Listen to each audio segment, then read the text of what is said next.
Hello बच्चों, so let's see this question. Helium atom is 2 times heavier than a hydrogen molecule. At 298 Kelvin, the average kinetic energy of a helium atom is.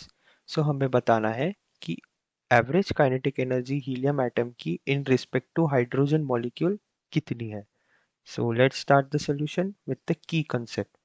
Key concept यहाँ पे रहेगा average kinetic energy. Average kinetic energy हम उसे के ई बोल सकते हैं.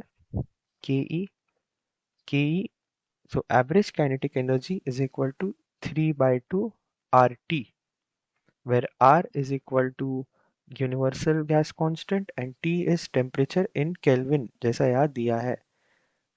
तो यहाँ पे आप देख सकते हैं कि kinetic energy is directly proportional to temperature.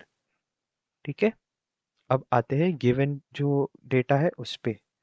Given data ये कहता है कि helium atom is 2 times heavier than a hydrogen molecule. तो हमें बताना है एवरेज काइनेटिक एनर्जी उन दोनों की. तो अब जैसे कि आप देख सकते हैं कि काइनेटिक एनर्जी या K E average kinetic energy is independent independent of nature of gas. इसका मतलब ये हुआ कि गैस का नेचर कुछ भी हो, वो हीलियम हो, वो हाइड्रोजन हो या फिर वो कोई और भी गैस हो, उसको फर्क नहीं पड़ता है किसको, काइनेटिक एनर्जी को. सो हम कह सकते हैं कि उसको सिर्फ और सिर्फ टेम्परेचर पे फर्क पड़ता है, नॉट ऑन इट्स नेचर. सो वो मॉलिक्यूलर मास या फिर उसके मास पे डिपेंड नहीं करेगा. So it is independent.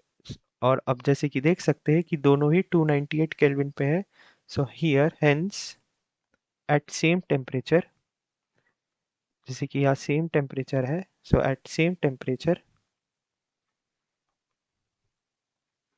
दोनों का एवरेज काइनेटिक एनर्जी सेम होगा. So we can write that kinetic energy of helium atom is equal to kinetic energy of hydrogen molecule.